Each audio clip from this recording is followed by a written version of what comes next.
Hey everybody, it's the Nitty Professor, and it's time for another boot vid. I did it. I did the surgery, y'all. I took off the collar,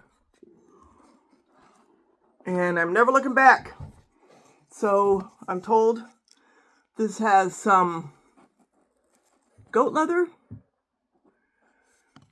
Having trouble getting it to focus. And there's some, I'm just going to call it interfacing on the inside. And you've got like 4 extra layers going around the top of this boot. Now in these boots, we have a little patch left because where they were sewed right across here, we had the pull tab involved. No problem. I just cut around it. It's amazing what you can accomplish with a good pair of embroidery scissors, the Stork kind, and some seam rippers. So I just went outside and had these on, and it was a night and day difference in terms of comfort. There's still a little stitching left right here. I'm probably just going to leave that. I mean, it's not hurting anything, right? The back, as you can see, there's plenty of stitching left. So I'm thrilled because had I not taken these babies off, I think it would have taken me way longer to break these in. Not only because it would have taken more hours, but I would have hesitated because I was getting blisters around the top, and I was getting blisters down in this area as well. I think just the whole fact that this was sort of, stiff and constricted was constricting the movement of the leather all the way around the tongue and in this area. And so having removed this off-putting piece of hardware, I am thrilled. I think it's going to be very easy for me to now break in these boots. These are the lace-to-toe lineman boots from Red Wing number 2937. I've shown them to you before, but it never hurts to repeat exactly what we're looking at. So I'm really excited because now I just feel like breaking them in is going to be fun instead of painful. So I've gotten a little start going. You can see the tongue is showing a bit of wear there. And I love these soles. These are a Vibram sole.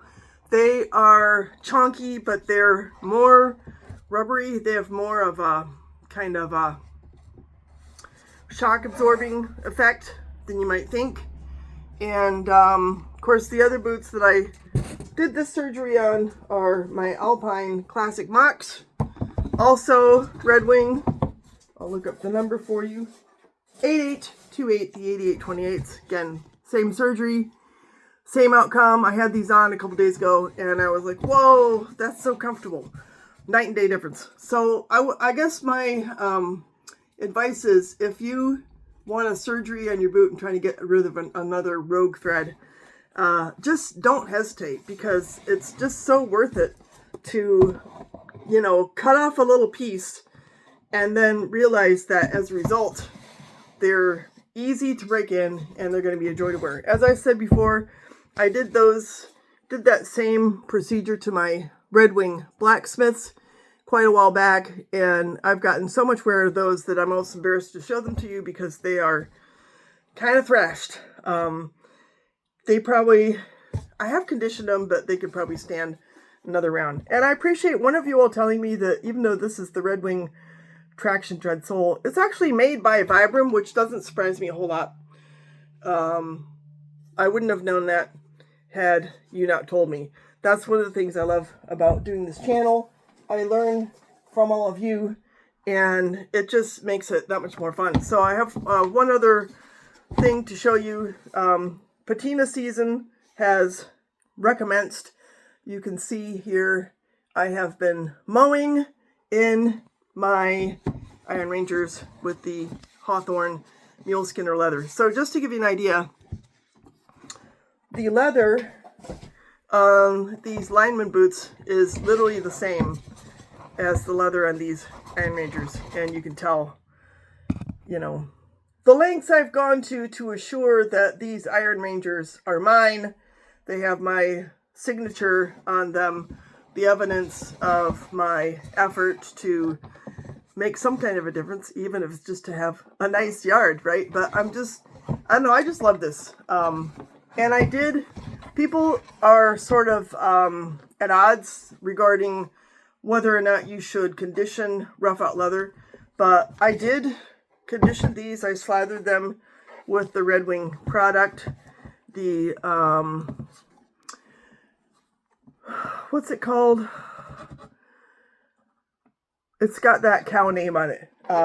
In any case, I'll think of it probably when I'm done here, but you can see some of the nap is sort of returning. And in some places, there's so much, grass, stain, liquid, whatever, encrusted on here that it's never going to come back, which is fine with me because, again, I like putting patina on there. So, in any case, I thought it'd be cool to kind of report back to you. I figure if Rose Anvil can cut his boots in half, God knows how he wears them like that. I mean, how does he do that, right? Does he only have like a half foot? I'm not sure. But if he can cut his in half, I can cut my rolled collar off of the ankle. I'm so thrilled I did. I would encourage anyone to, whatever you think your boots need, change out the laces. I've heard people, I remember when CJ Cook would say, oh, I got this brand new pair of Red Wings. I'm going to march down there today and get the soles swapped out. I think that's the way we should be, because unless you want these to sit on a shelf, like a sneakerhead, where you've got the box and everything and you just put it in a shelf, it's a mentality that is a little bit foreign to me. Not that I don't like uncanceled stamps. That's a different story.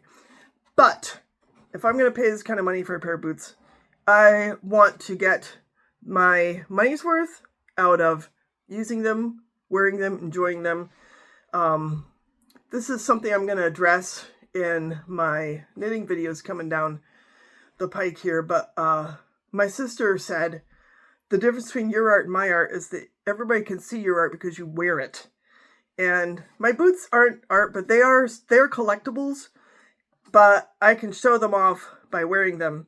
And I can show them off in, the progress between the brand new and I've really enjoyed the hell out of these stages. So I think that's pretty cool. And yeah, that's about all I have to say for today. But make your boots your own. I think that's kind of my message here. Make your boots your own. To me, that's how I get my money's worth out of them. So hope you all have an awesome weekend. We'll talk soon. Ciao.